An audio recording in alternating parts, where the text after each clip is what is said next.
First வந்து ரொம்ப simple question. கல்வியோட மெயின் பர்பஸ் என்னங்க? ஒவ்வொருத்தவங்க ஒரு சொல்லுவாங்களே. சில பேரா சொல்லலாம், நம்ம வாழ்ற உலகத்தை புரிஞ்சுக்கிறதுக்கு கல்வி தேவைன்னு சொல்லலாம். இல்ல சில பேரா சொல்லுவாங்க, இந்த உலகத்தை சேஞ்ச் பண்றதுக்கு, இன்னும் பெட்டரா மாத்துறதுக்கு எஜுகேஷன் தேவைன்னு சொல்லலாம். சில பேர் நல்ல ஜாப் போறதுக்கு எஜுகேஷன் தேவைன்னு சொல்லுவாங்க. ஒரு ட்ரூ நாலேஜ் கெயின் பண்ணணும்னா கல்வி தேவைன்னு சொல்லுவாங்க. ஸோ எஜுகேஷன் நிறைய பர்பஸ் இருக்கு. ஒவ்வொருத்தவங்க கல்வியை ஒவ்வொரு மாதிரி புரிஞ்சுப்பாங்க. பட் எது மட்டும் இருக்கக்கூடாது, education is only linked with job. தப்பு தானே? நம்ம எல்லாருக்குமே இந்த பாயிண்ட் பிடிக்காது. But this is the reality இல்ல. சில பேர் இதை என்கரேஜ் பண்ணுவாங்க. பட் இதுல ஒரு இன்னொரு நெகட்டிவ் ஆங்கிள் இருக்கு. நீங்க ரிவர்ஸ் வந்து பார்த்தா தெரியும். ஃபார் எக்ஸாம்பிள், எனக்கு ஒரு கம்பெனி இருக்கு, நான் அதிகமான ப்ராஃபிட் சம்பாதிக்கணும், அதுக்கு நான் சொல்றதெல்லாம் கேட்டு ஒர்க் பண்ற ஒரு படிச்ச மெஷின்ஸ் தேவை. அந்த படிச்ச மெஷின்ஸ் உருவாக்குறதுக்கான சிலபஸ் இது என்ன பண்ணுங்க, உங்க காலேஜ் சொல்லிக் கொடுங்க. காலேஜ் சொல்லி கொடுத்துட்டீங்களா? பட் இதுக்கு முன்னாடி ஸ்கூல்லயே நான் சொல்றதெல்லாம் கேட்கிற அளவுக்கான பேசிக்ஸ், அதாவது டிசிப்ளின், கேள்வி கேட்காம நம்ம சொல்ற ஒர்க்கை பண்றதுக்கான சைலண்டான ஒபீடியன்டான ஒரு ஸ்டூடெண்ட்டை ஸ்கூல்ல இருந்து காலேஜ்ல இருந்து உருவாக்கி எனக்கு கொடுங்க. அப்ப இந்த ப்ளூ பிரிண்ட் பார்த்தா எப்படி தெரியுது? What is the purpose of education? நீ ஏதோ ஒரு கனவுக்காக ஸ்கூலுக்கு போற. பட் உன்னோட பொட்டன்ஷியல ஒரு கம்பெனிக்கு தேவை மாதிரி ரீகன்வெர்ட் பண்ணி உன்னை சைலண்ட் ஆக்கி ஒபீடியன்ட் ஆக்கி அந்த கம்பெனிக்கு தேவை நாலேஜை உருவாக்குற ஒரு மிஷின் என்ன பண்றாங்க? உருவாக்குறாங்க. ரொம்ப சிம்பிளா சொல்லணும்னா, silent student to obedient worker. இந்த ஒபீடியன்ட் ஒர்க்கருக்கான பேசிக் ஃபவுண்டேஷன் தான் சைலண்ட் டிசிப்ளின் ஸ்டூடெண்ட். கரெக்ட் டைமுக்கு வர்றது, ஸ்கூலுக்கு ஹோம் ஒர்க்கை முடிக்கணும், பேசக்கூடாது, கேள்வி கேட்கக்கூடாது, எல்லா விஷயங்களும். இது ஒரு எய்ம். ரெண்டாவது எய்ம் இருக்கு, உங்களுக்கு தெரிஞ்சதுதான். இந்த உலகத்தை இன்னும் பெட்டர் பிளேஸா மாத்துறது. ரொம்ப சிம்பிளா சொல்லணும்னா, இந்த உலகத்தை சேஞ்ச் பண்றதுக்கான அறிவு வாங்குறதுக்கான பர்பஸ் தான் எஜுகேஷன். ஒருவேளை இந்த உலகத்தை பெட்டர் ஆக்கிறதுக்கு தான் நம்ம கல்வி செயல்பட்டு இருக்குன்னா, நம்ம ஸ்கூலும் கிளாஸ் ரூம் எப்படி இருக்கணும்? நம்மளோட கியூரியாசிட்டியை என்கரேஜ் பண்ணணும். கிளாஸ் ரூம்ல நிறைய டிபேட் நடக்கணும். டீச்சருக்கும் ஸ்டூடெண்ட்டுக்கும் நிறைய டிஸ்அக்ரிமெண்ட்ஸ் வரணும். இந்த ப்ராப்ளம் இப்படி இருக்கு, இது எப்படி சரி பண்ணலாம், டிஸ்கஷன் உருவாக்கணும். டீச்சர்ஸ் கூட சேர்ந்து இந்த உலகத்தோட ப்ராப்ளம் டிஸ்கஸ் பண்ணி அதுக்கான எஃபிஷியன்ட் சொல்யூஷனை டிஸ்கஸ் பண்ணணும். அப்ப இந்த எஜுகேஷனோட மெயின் பர்பஸ் என்ன? சேலஞ்சிங் தி ஸ்டேட்டஸ் கோ. ரொம்ப சிம்பிளா சொல்லணும்னா, எஜுகேஷனோட பெர்ஸ்பெக்டிவ் ரெண்டு ஆங்கிள் பார்க்கலாம். ஃபர்ஸ்ட் பெர்ஸ்பெக்டிவ், இந்த உலகம் எப்படி இருக்கோ, என்ன ப்ராப்ளம் இருக்கோ, என்ன டாமினேஷன் இருக்கோ, அது கூட அப்படியே லைஃபை எந்த டிஸ்டர்ப் பண்ணாம வாழ்ந்துட்டு போயிடுறது. அதாவது உன்னோட லைஃப் இருக்குல்ல, உன் லைஃப் என்ன பண்ணிருக்கு? ஸ்டேட்டஸ் கோவை மெயின்டைன் பண்ணிருக்கு. இந்த உலகம் எப்படி இருக்கோ அந்த ஸ்டேட்டஸை உன் லைஃப் என்ன பண்ணிருக்கு? அப்படி மெயின்டைன் பண்ணி போயிட்டு இருக்கு. ஃபார் எக்ஸாம்பிள், நீ வாடுற ஊர்ல கேஸ்ட் ஒன்னும் டாமினேட் பண்ணலாம், பட் என்ன பண்ண மாட்டேன்? கேள்வி கேட்க மாட்டேன், அது கூட வாழ்ந்துட்டு போயிடுவேன். விச் மீன்ஸ் உங்க லைஃப் ஸ்டேட்டஸ் கோ மெயின்டைன் பண்ணிருக்கு அப்படின்னு சொல்லலாம். உங்களுக்கு கிடைச்ச கல்வி ஸ்டேட்டஸ் கோவை எதிர்த்து கேள்வி கேட்க வைக்கல. ஸோ ஒன்னு கல்வி இப்படி பண்ணலாம், இல்லைன்னா ஸ்டேட்டஸ் கோவை கேள்வி கேட்க வைக்கலாம். இந்த உலகத்துல இருக்கிற ப்ராப்ளமை, பவரை சேலஞ்ச் பண்ணி பெட்டர் வேர்ல்டா மாத்துறது, ஈக்குவல் வேர்ல்டா மாத்துறதுக்கான கல்வியை பயன்படுத்தலாம். அப்ப கல்வி நினைச்சா, எஜுகேஷன் நினைச்சா, ஸ்கூல்ஸ் நினைச்சா, காலேஜ் நினைச்சா ரெண்டு வகையான கிளாஸ் ரூம் உருவாக்க முடியும். ஸ்டேட்டஸ் கோவை மெயின்டைன் பண்ற கிளாஸ் ரூம் உருவாக்க முடியும். அதாவது உன்னை சைலண்டான ஒபீடியன்டான ஒர்க்கை ப்ராப்ளமே இல்லாமல் பண்றதுக்கான ஒரு டிசிப்ளின் ஸ்டூடெண்ட் உருவாக்குற கிளாஸ் ரூம் உருவாக்க முடியும். இல்லைன்னா ஒரு டிரான்ஸ்ஃபார்மேட்டிவ் ஸ்டூடெண்ட் உருவாக்க முடியும். அந்த கிளாஸ் ரூம் எப்படி இருக்கும்? டிஸ்கஷன் பேஸ்ட் இருக்கும். கிளாஸ் ரூம்குள்ள டீச்சரும் ஸ்டூடெண்ட்டும் நிறைய டிபேட் பண்ணுவாங்க, முக்கியமான ப்ராப்ளமை அட்ரஸ் பண்ணுவாங்க. நிறைய டிஸ்அக்ரிமெண்ட்ஸ் இருக்கும். எல்லா டிஸ்அக்ரிமெண்ட்ஸையும் ஸ்டூடெண்ட் கேள்வி கேட்டு அதுக்கான சொல்யூஷன் உருவாக்குவாங்க. ஸோ இந்த ரெண்டு கிளாஸ் ரூம்ல இந்த கிளாஸ் ரூம் வந்து குறைஞ்சிக்கிட்டே இருக்கு. இப்போ இருக்கிற காலேஜ் யூனிவர்சிட்டிஸ் எல்லாமே ஸ்டேட்டஸ் கோவை மெயின்டைன் பண்ற இடத்துக்கு வந்துருச்சு. பட் நிறைய பேர் இப்படி யோசிக்கலாம், அப்படிலாம் கிடையாது, நாம படிச்சுட்டு வேலைக்கு போனாலும் கூட, ஒரு கம்பெனில ஒர்க் பண்ணா கூட,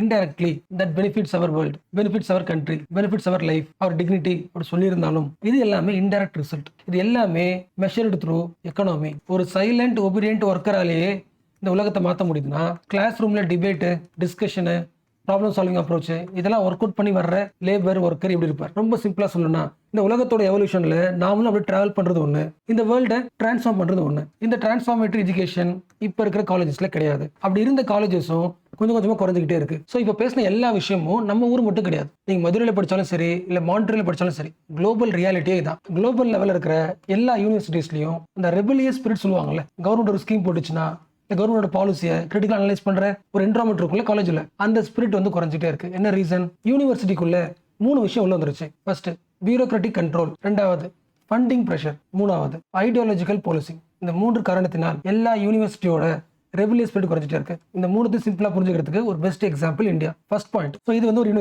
யூனிவர்சிட்டிக்கு ஒரு ஹெட் இருப்பாங்கல்ல, யாரு? Vice chancellor. ரொம்ப சிம்பிளா சொல்லணும்னா, இந்த காலேஜ் சம்பந்தப்பட்ட எல்லா முடிவு எடுக்கிறது வைஸ் சான்சலர். பட் எல்லா யூனிவர்சிட்டியோட vice chancellor was controlled by governor. எல்லா யூனிவர்சிட்டியோட வைஸ் சான்சலரை அப்பாயிண்ட் பண்றது யாரு?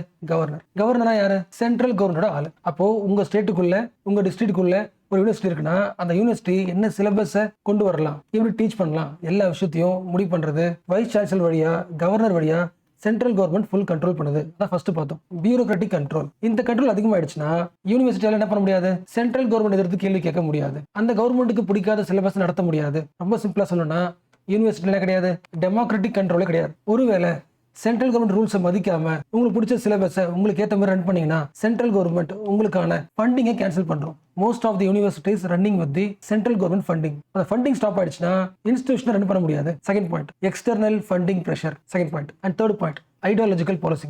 இது நிறைய ஆங்கிள் பார்க்கலாம், பட் ஒரு ரியாலிட்டி சொல்றேன். ஒரு காலேஜே ரன் பண்ண போறாங்க, ஒரு பெரிய ஹெட் யாரு? Vice chancellor. அப்ப இந்த யூனிவர்சிட்டியோட சிலபஸ் எல்லாத்தையுமே கரைச்சு குடிச்சிருந்தா தான் வைஸ் சான்சலரா ஒர்க்கே பண்ண முடியும்ல. பட் நியூ டிராஃப்டிங் ரூல்ஸ் என்ன சொல்லுது? இந்த வைஸ் சான்சலர் போஸ்ட்டுக்கு யாரை போடலாம்? கண்டிப்பா ஒரு யூனிவர்சிட்டியோட எக்ஸ்பீரியன்ஸ்ல 10 வருஷம் 15 வருஷம் ஒர்க் பண்ணவங்க தான் போடணும் அவசியம் கிடையாது. நான் அகாடமிக்ஸையும் போடலாம்னு சொல்றாங்க. யோசிக்க முடியுதா? ரொம்ப சிம்பிளா சொல்லணும்னா கவர்மெண்ட்டுக்கு பிடிச்ச ஆளையும் போடலாம், கவர்மெண்டோட பாலிசிக்கு ஏற்ற மாதிரி ஒரு ஆளையும் போடலாம் கவர்னர் வச்சு. மேபி இந்த லாஸ்ட் பாயிண்ட் நிறைய பேர் புரிஞ்சிருக்காது. நான் அகைன் சொல்றேன், இது யூனிவர்சிட்டி ஹெட் யாரு? Vice chancellor. கண்டிப்பா அந்த யூனிவர்சிட்டி எக்ஸ்பர்ட் இருக்கணும் அவசியம் கிடையாது, அகாடமிக்கா இருக்கணும் அவசியம் கிடையாது. அப்படின்னா நீங்க என்ன பண்ணலாம்? இந்த வைஸ் சான்சலரை அகாடமிக்கா பண்ண அவசியம் கிடையாது. யாரை பண்ணலாம்? கவர்மெண்ட்டுக்கு பிடிச்ச, கவர்மெண்ட்டுக்கு ஃபேவர் பண்ற ஒரு டாப் இண்டஸ்ட்ரியலிஸ்ட், ஒரு பிசினஸ் பண்ற இண்டஸ்ட்ரியலிஸ்ட், ஒரு ஓனர் என்ன பண்ணலாம்? வைஸ் சான்சலரா போடலாம். இல்லைன்னா கவர்மெண்ட்டுக்கு பிடிச்ச அவங்க ஐடியாலஜில இருக்கிற ஒரு மாங்க கூட வைஸ் சான்சலரா போட முடியும். யோசிக்க முடியுதா? சரி, ரியாலிட்டியில பேப்பர்ல பார்க்கும்போது இவங்க மாங்க நமக்கு தெரியாது, இவர் பிசினஸ் பர்சன் நமக்கு தெரியாது. வெளியே பேசும்போது சர்ஃபேஸ் லெவல்ல வேற மாதிரி இருக்கும். ஃபார் எக்ஸாம்பிள், இந்தியாவில் அன்எம்ப்ளாய்மெண்ட் அதிகமா இருக்கு. என்ன ரீசன்? இண்டஸ்ட்ரிக்கு என்ன தேவையோ அதுக்கேற்ற ஸ்கில் பசங்க கிட்ட கிடையாது. இப்போ என்ன பண்ணலாம்? காலேஜோட சிலபஸை மேனேஜ் பண்றதுல இல்ல வைஸ் சான்சலர் லெவல்ல இண்டஸ்ட்ரியல் எக்ஸ்பர்ட்டை போடலாம், அப்படி மாற்ற முடியும். பட் பாயிண்ட் என்னன்னா, நிறைய இண்டஸ்ட்ரியலிஸ்ட் இருப்பாங்க, நிறைய முதலாளிகள் இருப்பாங்க. பட் கவர்மெண்ட் தன்னோட பாலிசிக்கு தன்னோட ஐடியாலஜிக்கு யார் ஃபேவர் இருக்காங்களோ அவங்களும் வைஸ் சான்சலர் போட முடியும். இப்போ யோசிங்க, bureaucratic control, external funding pressure, ideological policy, இந்த 3 இருக்கும்போது ஒரு யூனிவர்சிட்டியால ப்ரீ கிளாஸ் ரூம் உருவாக்க முடியுமா? ஒரு கார்பரேட் எக்ஸிக்யூட்டிவ் யூனிவர்சிட்டியோட வைஸ் சான்சலரா போடும்போது இந்த வைஸ் சான்சலர் ஸ்டூடெண்ட்ஸ் கிட்ட என்ன மைண்ட் செட் உருவாக்குவாங்க? Corporate mind set, managerial control, output metrics, placement, branding எப்படி பண்றது, இந்த பேட்டர்ன்ல ஸ்டூடெண்ட்ஸை மாத்துவாங்க. பட் ஒரு ஸ்டூடெண்ட்க்கு என்ன தேவை? கிரிட்டிக்கல் திங்கிங் முக்கியம், ரிசர்ச் நாலேஜ் முக்கியம், பப்ளிக் நாலேஜ் முக்கியம். ரொம்ப சிம்பிளா சொல்லணும்னா, ஃபர்ஸ்ட் பார்த்தோம்ல, we have to create independent minds. அதாவது students should have the ability to ask why rather than accepting as yes. This is called critical thinking. So what is the conclusion? ஒரு யூனிவர்சிட்டியோட ஹெட்டா, wise சான்சலரா, ஒரு கம்பெனியோட CEO வந்துட்டாருன்னா universities will run like a companies, not like a classroom. தான் first conclusion. Link பண்ண முடியுதா? Industry என்ன பண்ணும்? எல்லா டிஸ்ட்ரிக்ட்லயும் எல்லா ஊர்லயும் பிரான்ச் இருக்குமா? எல்லா பிரான்ச்லயும் ஒர்க் பண்றவங்க, ஒர்க் பண்ற பொருள், ப்ரொடியூஸ் பண்ற பொருள் எப்படி இருக்கும்? எல்லாம் ஒரே மாதிரி இருக்கும். எல்லாரையும் இந்த ஒரே பொருளை உருவாக்குறதுக்கு என்ன டேலண்ட் தேவையோ சேம் டேலண்ட்டை உருவாக்குவாங்க. எல்லாரையும் ஒரே மாதிரி திங்க் பண்றதுக்கு யோசிக்க வைப்பாங்க. So universities will become the engine of conformity. என்ன ரூல்ஸ் போடுறாங்களோ அதை தான் ஃபாலோ பண்ணணும். அப்படி ஃபாலோ பண்ணலன்னா உங்களுக்கு ஃபண்டிங் கிடைக்காது. ஸோ யூனிவர்சிட்டி இழுத்து மூட வேண்டியதான். ஸோ யூனிவர்சிட்டியில ப்ரீ மைண்டா இருக்க வேண்டியது என்ன மாறிடுச்சு? பியர்ஃபுல் மைண்டா மாறிடுச்சு. அச்சுறுத்துற மைண்ட் செட்டுக்கு டீச்சர்ஸும் ஸ்டூடெண்ட்ஸ் வந்துட்டாங்க. ஆக்சுவலா இப்போ நம்ம பேசின விஷயத்தை மோஸ்ட் ஆஃப் தி ஸ்டூடெண்ட்ஸால ரிலேட் பண்ணிக்க முடியாது. என்ன ரீசன்? நாம நிறைய பேர் இன்ஜினியர்ஸ். இன்ஜினியரிங்கோட எல்லா கோர்சஸும் எல்லா கரிக்குலமும் யாருக்கு ரொம்ப பிடிக்கும்? எல்லா கம்பெனிஸ்க்கும் பிடிக்கும். ஸோ ஆட்டோமேட்டிக்கா இன்ஜினியரிங் காலேஜஸ்க்குலாம் எந்த டிஸ்டர்பன்ஸும் கிடையாது. ஆட்டோமேட்டிக்கா என்ன வரும்? ஃபண்டு வரும், என்கரேஜ்மெண்ட் வரும், பிளேஸ்மெண்ட் வரும். அது தனி டிபார்ட்மெண்ட், அது தனி செக்டர். இது எங்க ரிஃப்ளெக்ட் ஆகும்னா, நீங்க படிக்கிற காலேஜ் வந்து பிலாசபி நடத்துறாங்க, லிட்ரேச்சர் நடத்துறாங்க, பொலிட்டிக்கல் சயின்ஸ் நடத்துறாங்க. ஸோ இந்த யூனிவர்சிட்டியா இருக்கும்போது இதுல நீங்க நடத்துற கோர்சஸ் இருக்குல்ல, இந்த கோர்சஸ் உங்களுக்கு அந்த அளவுக்கு மரியாதை இருக்காது. என்ன ரீசன்? இந்த கோர்சஸ்னால எந்த விதமான ப்ராஃபிட்டும் யாரும் கிடையாது, இண்டஸ்ட்ரியும் கிடையாது, கண்ட்ரியும் கிடையாது. தீஸ் ஆர் அன்ப்ரொடக்டிவ் அண்ட் நான் எம்ப்ளாயபிள். அதிகமா வேலைவாய்ப்பு உருவாக்காத சப்ஜெக்ட் இது. அப்ப இந்த யூனிவர்சிட்டி என்ன ஆகும்? மரியாதை சுத்தமா இருக்காது. யாரு வராங்கன்னா, ஒரு யூனிவர்சிட்டியோட வைஸ் சான்சலர் நான் அகாடமிக்கா வரும்போது இந்த ப்ராப்ளம் இருக்கும். இது கூடவே அந்த வைஸ் சான்சலர் சென்ட்ரலைசேஷன் ஐடியாலஜில இருக்கும்போது இந்த பொலிட்டிக்கல் சயின்ஸோ லிட்ரேச்சர் எடுத்த ஒரு ஸ்டூடெண்ட் வந்து ஸ்டூடெண்டோ டீச்சரோ அவங்க கிளாஸ் டீச் பண்ணும்போதோ இல்ல வந்து ரிசர்ச் ஆர்டிகளோ, இந்தியாவில் ஏன் டெமோக்ரஸி குறையுது, இல்லைன்னா ஜென்ரலா வச்சுக்கலாம் அமெரிக்காவில் ஏன் டெமோக்ரஸி குறையுது, அதுக்கு நாம் சாம்ஸ்கி நிறைய பேருக்கு தெரியும் நினைக்கிறேன், பட் மேபி ஃப்ரெஷ்ஷாக இருக்கிறதால இன்ட்ரோ பண்ணுறேன். அமெரிக்காவில் டெமோக்ரஸி ஏன் குறையுது, நாம் சாம்ஸ்கி என்ன சொல்றாரு, அதை பற்றி ரிசர்ச் எடுத்தீங்கன்னா உங்களுக்கு ஃபண்டு வராது. ஒரு லிங்க் பண்ண முடியுதா? எங்கே இருக்கிற கவர்மெண்ட் உங்கள் ஸ்டேட்டுக்குள்ள, உங்கள் டிஸ்ட்ரிக்ட்டுக்குள்ள இருக்கிற ஒரு காலேஜுக்குள்ள ஒரு டீச்சர் நடத்துகிற ஒரு சாப்டரை கண்ட்ரோல் பண்ணுறாங்க. அப்போ இப்படி இருக்கும்போது ஒரு யூனிவர்சிட்டியால், ஒரு அகாடமிக் இன்ஸ்டிடியூஷனால சோஷியல் இன்ஜஸ்டிஸை பற்றி பேச முடியாது. We cannot challenge the injustice. We cannot criticize the authoritarian politics. We cannot able to expose the corporate exploitations. அப்போ வேறு வழியே இல்லை, டீச்சர்ஸும் ஸ்டூடெண்ட்ஸும் தன் லைஃபை கொண்டு போகிறதுக்கு எது சேஃபர் சைடோ அந்த விஷயத்தை பண்ணிட்டு தன் லைஃபை ஓட்டிடுவாங்க. ஸோ இந்தியன் யூனிவர்சிட்டிஸில் கொஞ்சம் கொஞ்சமாக அந்த இன்டெலெக்சுவல் கிளைமேட் குறைஞ்சிக்கிட்டே இருக்கு. ஸோ இது வரைக்கும் பார்த்த எல்லா பாயிண்ட்ஸும் இந்த ஆர்டிகளோட கம்பைலேஷன் தான். ஆல்மோஸ்ட் இந்த ஆர்டிகல் பேசின எல்லா முக்கியமான பாயிண்ட்ஸும் முடிச்சாச்சு. பட் அந்த கிளாஸ் நெரேட்டிவ்ல சில பாயிண்ட்ஸ் மட்டும் நான் மிஸ் பண்ணிட்டேன், இப்போ அகைன் ஆட் பண்ணுறேன். ஸோ ஃபர்ஸ்ட் முக்கியமான பாயிண்ட், அந்த ஆர்டிக்கலில் ஒரு எஜுகேஷன் ஃபிலாசபரை இன்ட்ரோ பண்ணுறாங்க. அவரோட பேர் வந்து ஹென்ரி கெராக்ஸ் அண்ட் என்னோட மோஸ்ட் இன்ஸ்பைரிங் பிலாசபர். அண்ட் இவரோட பாயிண்ட் ஆஃப் வியூ என்ன, ரொம்ப சிம்பிளா சொல்லணும்னா ஃபர்ஸ்ட் பார்த்தோம்ல எஜுகேஷனோட பர்பஸ் என்ன. இவர் என்ன சொல்றாருன்னா praxis should be the education philosophy. What is praxis? நான் ஃபர்ஸ்ட் பார்த்தது தான் ஜஸ்ட் டேர்ம். இப்போ எல்லாரும் எஜுகேஷனை, கல்வியை எக்கனாமிக்கல் ஆக்டா பார்க்குறாங்க, பொருளாதாரத்தில் முன்னேறதுக்கான டூலாக எஜுகேஷன் பார்க்குறாங்க. That is okay. பட் அது கூடவே education should be political act. அதாவது எல்லா ஸ்கூலும் காலேஜும் டாப்பர்ஸை உருவாக்குறீங்க, ரேங்க் ஹோல்டர்ஸை உருவாக்குறீங்க, அது ஓகே.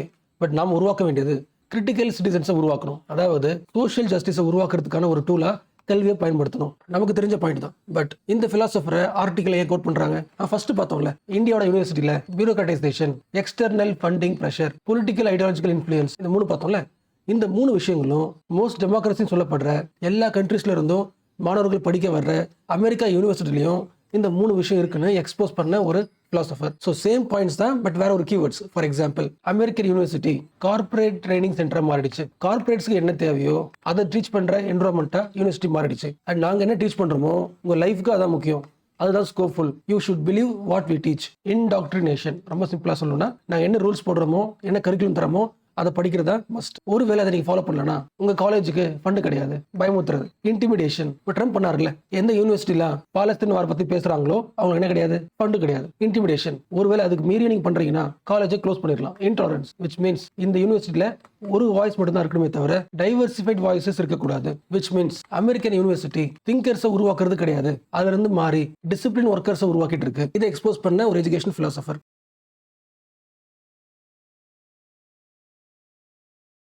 ஸோ ஃபர்ஸ்ட் ஒரு பேசிக் கொஸ்டின், ஒரு 10 வருஷத்துக்கு முன்னாடி வாங்கின உங்களோட ஃபோன் வந்து இப்போ என்ன ஸ்டேட்டஸ்ல இருக்கு? ஸோ எந்த டெக்னாலஜிக்கல் டிவைஸ் தான் சரி, நம்ம எவ்வளோ சூப்பராக யூஸ் பண்ணி சேஃபாக வச்சிருந்தாலும் அது கடைசி எண்ட் என்னது, ஒரு கட்டத்தில் யூஸ் பண்ண முடியாது, இறந்து போயிடும்.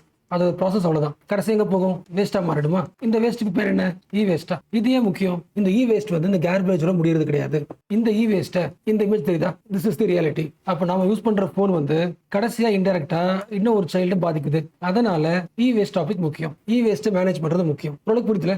சரி, இந்தியா ஸ்டார்ட் பண்ணும்போது இப்படி இருக்குமா? இதுவும் வேஸ்ட் தான், இது வேஸ்ட் தான். 2 வேஸ்ட்லையுமே குழந்தைங்க என்ன பண்ணும்? தனக்கு தேவையான ஏதோ விஷயத்தை தேடும், எக்ஸ்ட்ராக்ட் பண்ணும் தானே, தனக்கு தேவையான விஷயத்தை எடுக்கும். பட் இது மோஸ்ட் பாய்சன். இ வேஸ்ட் பாய்சன்ல என்ன ரீசன் எல்லாருக்கும் தெரிஞ்சது தான். அதை பார்க்கறதுக்கு முன்னாடி முதல்ல ஒரு குப்பை தொட்டி இருக்குன்னா அதில் ஏதாவது ஒன்று யூஸாக இருக்கும், எடுக்கலாம். இ வேஸ்ட்டை ஏன் எடுக்கிறோம், ஏன் எக்ஸ்ட்ராக்ட் பண்ண ட்ரை பண்ணுறோம்? அதுக்குள்ள என்ன இருக்கு நமக்கு தெரியும்ல. எல்லா டெக்னாலஜிக்கல் டிவைஸ்க்குள்ள என்ன இருக்கலாம்? கொஞ்சோண்டு கோல்டு இருக்கலாம். ரொம்ப சிம்பிளா சொல்லணும்னா கிரிட்டிக்கல் மினரல்ஸ் இருக்கலாம்ல, அதை வித்து அதிகமாக காசு கிடைக்கும்.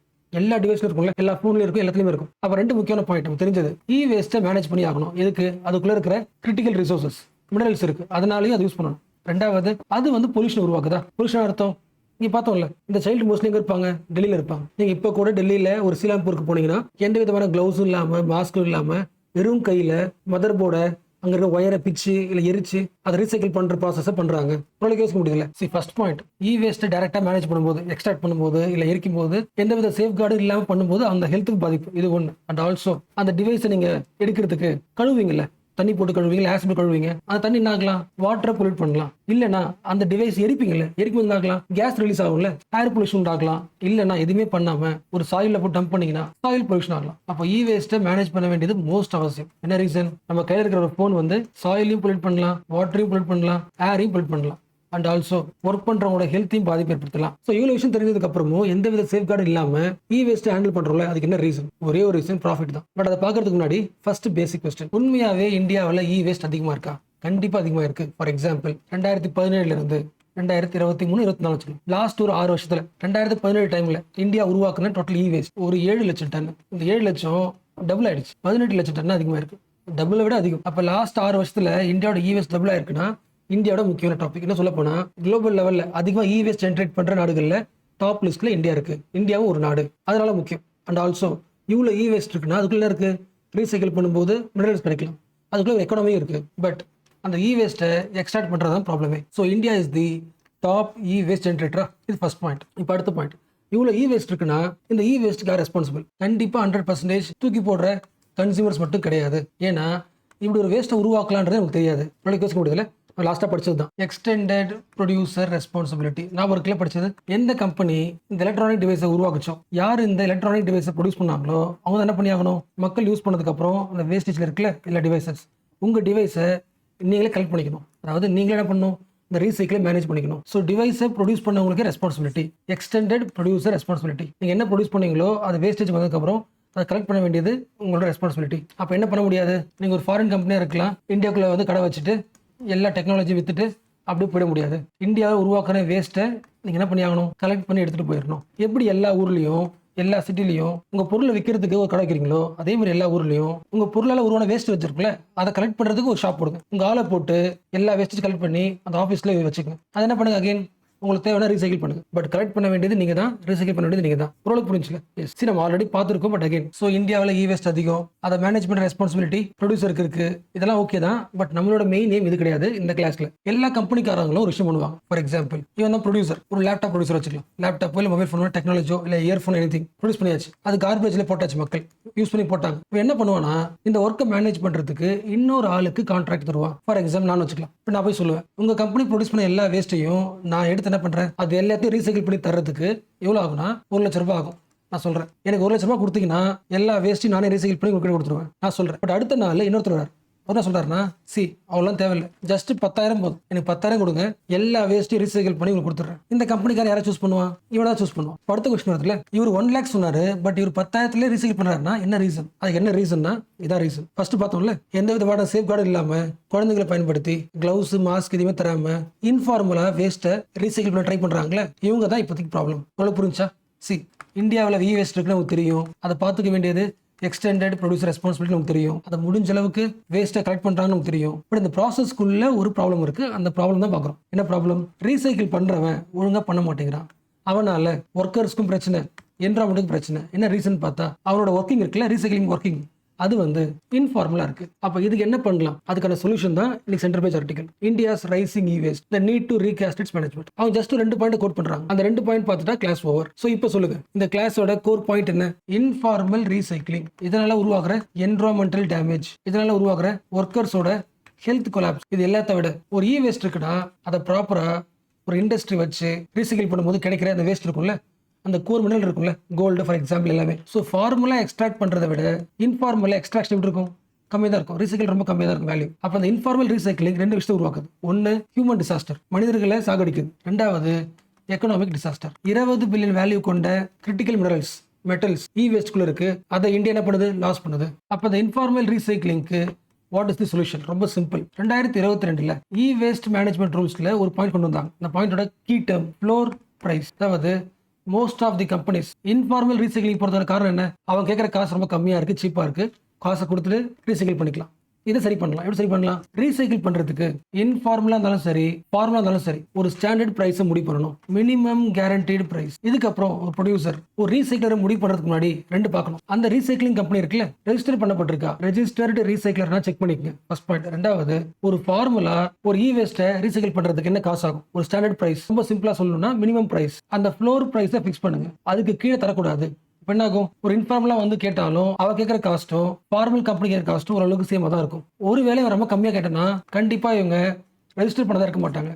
எல்லா ரெஜிஸ்டர் பண்ண ரீசைக்கிளரும் இந்த காசுக்கு மேல தான் ரெடி பண்ணணும். எல்லா ரெஜிஸ்டர் ரீசைக்கிளரும் இந்த மினிமம் காஸ்ட் தான் ஃபிக்ஸ் பண்ணணும். அப்ப இதுக்கப்புறம் என்ன ஆகும்? வேஸ்ட்டை கலெக்ட் பண்றது வந்து it's not a charity purpose. கரெக்டா? ஒரு இண்டஸ்ட்ரி ஆரம்பிச்சு ஃபார்முலா மக்களை ட்ரெயின் பண்ணி சேஃப் மெஷின்ஸை பயன்படுத்தி ஒரு ஸ்டார்ட் அப் ஆரம்பிச்சீங்கன்னா அது ஒரு ப்ராஃபிட்டபிள் பிசினஸ். கவர்மெண்ட்டே மினிமம் பிரைஸை ஃபிக்ஸ் பண்ணுது, ஃப்ளோர் பிரைஸ். பட் சில பேர் இப்படி சொல்றாங்க, ஒரு கம்பெனிக்காரன் அவனோட வேஸ்ட்டை ரீசைக்கிள் பண்றதுக்கு இன்னொருத்தரோட காசு தரானா, அந்த காசு அவன் என்ன பண்ணுவான்? அவன் ப்ரொடியூஸ் பண்ற பொருள்ல எக்ஸ்ட்ரா காசு ஆட் பண்ணுவான்ல, அது புரிஞ்சுல. ஒரு ப்ரொடியூசருக்கு 2 வேலை இருக்கா, ஒரு பொருளை ப்ரொடியூஸ் பண்ணணும், பிளஸ் ஆல்சோ வேஸ்ட்டையும் சரி பண்றது காசு தரானா, அந்த எக்ஸ்ட்ரா காசு அவனுக்கு காசு தானே. அப்ப என்ன பண்ணுவான்? ஒரு வேலை அதிகமாக கிடுவான்ல. பட் இது வந்து அந்த அளவுக்கு விஷயம் கிடையாது. என்ன ரீசன்? அந்த வேஸ்ட் எல்லாமே நம்ம குடிக்கிற தண்ணியில சேர்ந்து பொல்யூஷன் ஆகிறத விட, குழந்தைங்களோட ஹெல்த் அஃபெக்ட் ஆகிறத விட, 80,000 கோடி வர்த் ஆஃப் மெட்டல்ஸ் ரீசைக்கிள் பண்ணாம வேஸ்டா போகிறத விட இந்த எக்ஸ்ட்ரா காசு கொடுத்து வாங்குறது பிரச்சனை கிடையாது. ஸோ ஜஸ்ட் ஒரு ஃப்ளோர் பிரைஸ் ஆட் பண்றது வழியாக ப்ராசஸ்ல ஒரு ஃபேர்னஸ் வருது.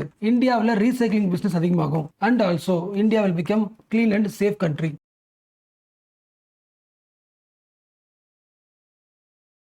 ரீசெண்ட் டைம்ல நிறைய அகாடமிக் வாய்ஸஸ் என்ன சொல்றாங்க?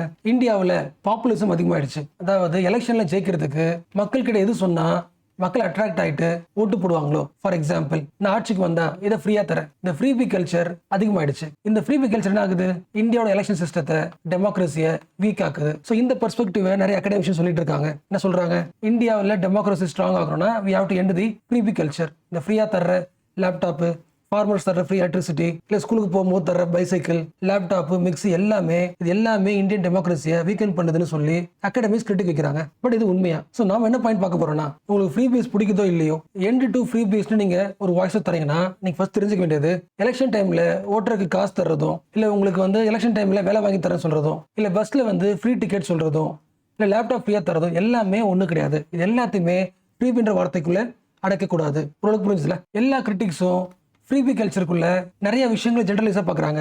ஒவ்வொன்றையும் பிரிச்சு பார்க்கணும். இப்போ அதை பண்ண போறோம். ஸோ ஃபர்ஸ்ட் சில எக்ஸாம்பிள்ஸ் பார்க்கலாம். ஒரு பொலிட்டிக்கல் பார்ட்டி இல்ல பொலிட்டிஷியன் எலெக்ஷன் டைம்ல உங்களுக்கு 500 ரூபாய் காசு தராரு. நீங்க அதை வாங்கிக்கிறீங்க. நீங்க யாரு? ஓட்டு போடுறவர், மக்கள், சிட்டிசன். அப்போ உங்க ரெண்டு பேருக்குமே என்ன இருக்கு? ஒரு டீல் இருக்குல்ல, சைலன்ஸ் டீல். என்ன டீல்? நான் உனக்கு பணம் கொடுத்துருக்கேன், நீ எனக்கு ஓட்டு போட்டுரு. பட் இந்த டீல் வந்து ஃபேர் கிடையாதுல்ல. என்ன ரீசன்? உன் பக்கத்துல பவர் இருக்கு, இவங்க கிட்ட பவர்ட்டி இருக்கு. அந்த பவர்ட்டி பயன்படுத்தி இந்த டீலை உருவாக்குறேன். ஸோ நான் உனக்கு காசு தரேன், நீ கஷ்டப்படுற, இதை வாங்கிக்கோ, வாங்கிட்டு ஓட்டு போடு. ஓட்டு போடலன்னா நான் ஆட்சிக்கு வந்தா உன்னை கண்டுக்க மாட்டேன். உங்க தொகுதியில நான் ஜெயிக்கலன்னா உங்களை என்ன பண்ண மாட்டேன், உங்களுக்கு தேவையானது செஞ்சு தர மாட்டேன். இதுக்கு பேர் என்ன? கிளைண்டலிசம். CLIENTLISM. ஒரு கிளைண்ட் மாதிரி. பட் எக்ஸ்சேஞ்ச் எப்படி இருக்கு? கிளைண்ட்டுக்குள்ள அன்இக்குவல் எக்ஸ்சேஞ்ச். சோ நீ எனக்கு ஓட்டு போட்டாதான் நீ என்னோட கிளைண்ட், எனக்கு ஓட்டு போடலன்னா நீ என் கிளைண்ட் கிடையாது. அப்ப இதுல இந்த காசு முக்கியம், இந்த கிஃப்ட் முக்கியம், தரது முக்கியம். அதை விட முக்கியம் இந்த மக்கள் காசு வாங்கினதுக்கு லாயல்ட்டியா இருந்தாகணும். அப்படி இல்லைன்னா தி ஓட்டர் வில் பி பனிஷ்ட். எப்படி? உங்களுக்கு எந்த ஃபியூச்சர் ஹெல்ப்பும் அவங்க பண்ண மாட்டாங்க. ஸோ ஜென்ரலா சர்ஃபேஸ் லெவலுக்கு பார்க்கும்போது கிளைண்டலிசம் எப்படி இருக்கும்? மக்கள் பயப்படுவாங்க, சைலண்டா இருப்பாங்க, பொலிட்டிஷியன் சொல்றதை கேட்கணும், அப்படி இருக்கும். பட் ஆக்சுவலா நிறைய கண்ட்ரீஸ்ல அப்படி இருக்கும். பட் இந்தியாவில் ஒரு டூல் இருக்கு. என்ன டூல்? Secret ballot. நான் காசு வாங்கிப்பேன், பட் நான் யாருக்கு ஓட்டு போறேன்றது தெரியாது. Secret ballot. ஸோ இந்தியாவில் முடிஞ்ச அளவுக்கு மேக்ஸிமம் ஒரு ஓட்டர் யாருக்கு ஓட்டு போட்டிருக்காங்கன்றத மானிட்டர் பண்ண முடியாது. மற்ற கண்ட்ரிஸ் மாதிரி கிடையாது. ஸோ அப்படி பார்க்கும்போது காசு கொடுத்தவரை, கிஃப்ட் பண்ணவரை லாயலா இருக்கணுன்ற அவசியம் இதுல கிடையாது. ஸோ இந்தியாவில் சீக்ரெட் பேலட் இருக்கிறதுனால இது ஒர்க் அவுட் ஆகாது. மற்ற கண்ட்ரில இருக்கிற கிளைண்டலிசம் ஒர்க் அவுட் ஆகாது. அதாவது மக்கள் கண்டிப்பா அவங்களுக்கு தான் ஓட்டு போடணும், காசு வாங்களுக்கு தான் ஓட்டு போடணுன்ற லாயல்ட்டியா இருக்க வேண்டிய அவசியம் கிடையாது. ஏன்னா அவங்க யாருக்கு ஓட்டு போடுறாங்கன்றத மானிட்டர் பண்ண முடியாது. அப்ப என்ன ஆகுது? சீக்ரெட் பேலட் இருக்கிறதுனால ஓட்டர் என்ன பண்ணலாம்? மல்டிபிள் பார்ட்டி கிட்ட இருந்து கிஃப்ட் வாங்கிட முடியும். கிஃப்ட் வாங்கிட்டோம் அவருக்கு பிடிச்ச ஒரு ஆளுக்கு ஓட்டு போட முடியும். Free election is possible. என்ன சொல்ல போனா, இந்தியாவில் ஒரு தொகுதி வந்து ரொம்ப பெருசா இருக்கும். தொகுதியோட சைஸ், பாப்புலேஷன் பெருசா இருக்கும்போது ஒவ்வொரு இண்டிவிஜுவலையும் யாருக்கு ஓட்டு போட்டாங்க மானிட்டர் பண்ண முடியாது. So people can freely choose their leader. அப்ப இந்தியாவில் சீக்ரெட் பேலட் இருக்கிற வரைக்கும் டெமோக்ரஸியை ஒன்றும் பண்ண முடியாது. இது ஒரு பாயிண்ட். அப்ப என்ன பண்ண முடியாது? Voters cannot be bought. Voters R strategic. தனக்கு தேவையானதை வாங்கிக்கிட்டு அவங்களுக்கு பிடிச்ச தலைவர்களை ஓட்டு போட முடியும். they are strategic, they are most aware and they are rebellious. So இது ஒரு கேஸ் ஸ்டடி. இப்போ அடுத்த பாயிண்ட். உங்க எல்லாருக்குமே டைரக்டா ஸ்டாலின் தெரியாது, மினிஸ்டர் தெரியாது. பட் ஒவ்வொரு இண்டிவிஜுவலுக்கும் எப்படியாவது உங்க லோக்கல் லெவல்ல இருக்கிற இந்த கட்சிக்கு சார்பா இருக்கிற ஏதாவது ஒரு பொலிட்டிஷியனை, லாயல்ட்டியா இருக்கிற பொலிட்டிஷியன் உங்களுக்கு தெரியும். எல்லாருக்குமே எப்படியாவது ஒரு பொலிட்டிக்கல் பர்சன் தெரிஞ்சிருக்கும் அவங்க லோக்கல் லெவல்ல. ஸோ உங்களுக்கு ஏதாவது ப்ராப்ளம்னா, ஃபார் எக்ஸாம்பிள் ரேஷன் கார்டு வாங்கணும், இல்ல ஏதாவது கான்ட்ராக்ட் வாங்கணும், இல்ல ஜாப்ஸ் வாங்கணும், இல்ல சப்சிடிஸ் வாங்கணும், அதுக்கு என்ன பண்ணிக்கலாம்? நீங்க டைரக்டா போய் ஹெல்ப் கேட்கலாம். அவர் என்ன பண்ணுவாரு? உங்களுக்கு வேலை வாங்கி தருவாரு. என்ன ரீசன்? உங்களுக்கு வேலை வாங்கி தரது வழியாக அந்த கட்சிக்கு நீங்க ஆயிடுவீங்க, லாயலா மாறிடுவீங்க. இது பேர் என்னது? பேட்ரோனேஜ். அதாவது உங்களுக்கு அந்த பெரிய கட்சி தெரியாது, பட் உங்க ஏரியாவில் அந்த கட்சி சார்பா ஒருத்தர் இருப்பாரு. அவர் உங்களை என்ன பண்ணிப்பாரு? சேஃப்கார்ட் பண்ணிப்பாரு, பாதுகாப்பாரு. பேட்ரோனேஜ். அந்த பேட்ரோனேஜ் வழியா நீங்களா என்ன பண்ணுவீங்க? இந்த கட்சிக்கு லாயலா இருப்பீங்க. பட் இந்த ரிலேஷன்ஷிப் என்னது? ஹைரார்கிக்கல். அவர் ராஜா மாதிரி உங்களுக்கு ஹெல்ப் பண்ணிட்டே இருப்பாரு, நீங்க வாங்கிட்டே இருப்பீங்க. நீங்க ஹெல்ப் வாங்குறதுனால லாயலா இருப்பீங்க. This is called as patronage politics. அப்ப எது ஆபத்து? கிளைண்டலிசத்தை விட இது ஆபத்து. என்ன ரீசன்? கிளைண்டலிசத்துல உங்க வீட்டுக்கு தேடி வந்து காசு கொடுத்திருந்தாலும் அந்த தொகுதியில நீங்க யாருன்னே உங்களுக்கு தெரியாது. ஓரளவுக்கு செலக்டிவா உங்க ஊருக்கு வந்து கொடுத்திருந்தாலும் அவ்வளவு டீட்டெயிலா உங்களை வாட்ச் பண்ண முடியாது. பட் இந்த பேட்ரோனேஜ்ல 1 to 1 முடிஞ்ச அளவுக்கு எல்லாருக்கும் தெரியும். ஒவ்வொரு லோக்கல் ஏரியாவில் ஒவ்வொருத்தவங்களுக்கும் உங்களுக்கு தெரியும். So this cultivates what? Political identity. So patronage politics is most deeper than the clientelism. இது ரெண்டு. மூணாவது தான் நீங்க பார்க்க வேண்டியது, நமக்கு தெரிஞ்சது ஃப்ரீ பேஸ். நாங்க ஆட்சிக்கு வந்தா உங்க எல்லாருக்கும் ஃப்ரீ லேப்டாப், இல்லனா 60 வயசுக்கு மேல இருக்கிற எல்லா வயசானவங்களும் பஸ்ல ஃப்ரீயா போகலாம். இது வந்து செலக்டிவ் கிடையாது, செலக்டிவ் டார்கெட்டிங் கிடையாது. It is universal. இந்த லேப்டாப் வாங்குறதுக்கோ இல்ல இந்த பஸ்ல ஃப்ரீயா போறதுக்கோ உங்களுக்கு ஒரு பொலிட்டிக்கல் பார்ட்டியோட இன்ஃப்ளூயன்ஸ் எதுவுமே தேவை கிடையாது.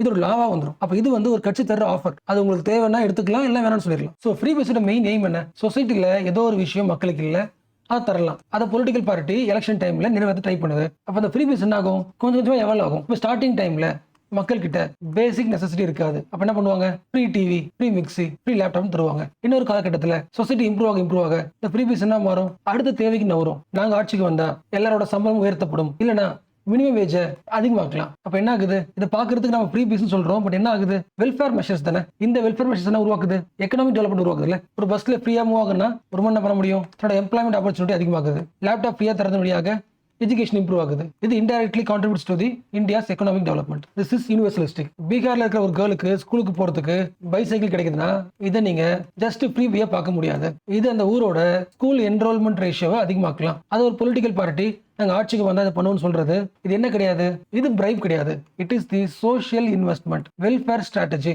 இந்தியாவில் எலெக்ஷனோட மெயின் பர்பஸ் என்னன்னா பொலிட்டிக்கல் பார்ட்டிஸும் மக்களும் ரெண்டு பேரும் சேர்ந்து அவங்களுக்கு என்ன டிமாண்ட்னு பேசுறதுக்கான ஒரு ஆப்பர்ச்சுனிட்டி தான் எலெக்ஷன். பட் நிறைய பேர் என்ன சொல்றாங்க, ப்ரீபேஸ் டிஸ்ட்ராய்ஸ் தி டெமோக்ரஸி அப்படி சொல்றவங்க ப்ரீபிக்கும் கிளைண்டலிசத்தையும் ஒன்னா பாக்குறாங்க, ப்ரீபிஸையும் பேட்ரனேஜ் பாலிடிக்ஸையும் ஒன்னா பாக்குறாங்க. காசு தர்றது வேற, அது கிளைண்டலிசம். உங்களுக்கு வேலை வாங்கி தர்றது வேற, பேட்ரனேஜ் பாலிடிக்ஸ். ப்ரீபீஸ்ன்றது செலக்டிவ் கிடையாது, டார்கெட்டட் ஆர்கன்ஸ் கிடையாது, யூனிவர்சலிஸ்டிக். அது ஒரு welfare model. It is the social investment. உங்களுக்கு புரியுது இல்ல? அப்ப இந்தியாவுக்கு ப்ரீபி வந்து டேஞ்சர் கிடையாது. எது டேஞ்சர்? ஒவ்வொரு ப்ரொடியூசர்ஸ் கிட்டயும் இருக்கிற அன்அக்கௌண்டட் மணி இருக்குல்ல, ஒரு மீட்டிங்க்கு பெரிய லவுட் ஸ்பீக்கர் வைக்கிறது, ரெண்டட் கிரவுட்ஸ் வர வைக்கிறது, சோஷியல் மீடியால மேனிபுலேட் பண்றது, காசை ஸ்பெண்ட் பண்றது, லிக்வர், கிஃப்ட், கேஷ் தர்றது, இது எல்லாம் தான் ரியல் டேஞ்சர். இந்த ரியல் டேஞ்சரையும் ஃப்ரீயும் பிரிச்சு பாருங்க. ஆக்சுவலா பார்த்தா இது எல்லாம் தான் இந்தியாவோட டெமோக்ரஸி வீக் ஆக்குது. ஆனா இதுக்கு செலவு பண்ற காஸ்ட்லாம் இருக்குல்ல, இதுதான் எப்படி இருக்கு, அன்டாக்குமெண்டடா இருக்கு. What is the conclusion? இந்தியாவோட எலெக்ஷன் டைம்ல இருக்கிற நிறைய மெக்கானிசத்துல நீங்க ஏதாவது ஒன்று கிரிட்டிக் பண்ணணும்னா நீங்க கிரிட்டிக் பண்ண வேண்டியது மேல பார்த்தோம்ல, இது எல்லாம் தான் அன்அக்கௌண்டட் பிரைவேட் மணி. இது டாக்குமெண்ட்ல வராத மணி. இதை ஸ்க்ரூட்டனைஸ் பண்ணணும். அப்ப இதை ஃபர்ஸ்ட் ப்ரையாரிட்டி வைக்காம இது எல்லாத்துக்கூடயும் சேர்த்து ப்ரீபியை மிக்ஸ் பண்ணி பார்க்கறது தப்பான கண்ணோட்டம்.